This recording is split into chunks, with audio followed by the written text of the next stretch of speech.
é un tipo particular. A min caime ben, Topi caime ben, ten aí unha chispa, é unha maneira desta xente da Universidade da Calle que parece que sabe facer de todo, non? É un tipo que irías con ele a tomar unha caña. I get my burning before.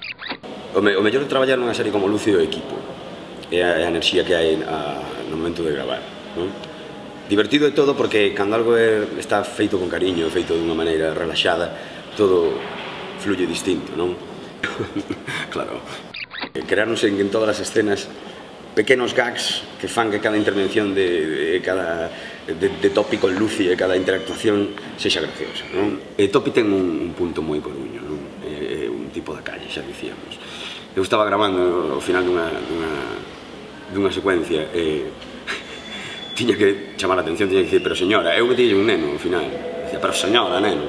E Jorge estaba se rindo no fondo, pero dicía, non o fagas, tío, non o fagas. En aquel momento era bastante gracioso chamarlle a unha señora, están chorando, a ser polo Coloño. É unha serie moi nova, moi fresca, moi feita con cariño e con corazón, non? Que é esta cousa de que non é nada artificial. Lucy non parece unha serie artificial, é unha historia que é divertida, é máxica por momentos, pero pola realidade que ten, non? E polo reflexo da sociedade que ten. Porque as historias que che fan chorar e te fan rir sempre son máis interesantes, non? Bueno, ahora tenéis que escribir, non? Pero a mí me quedaba encantado.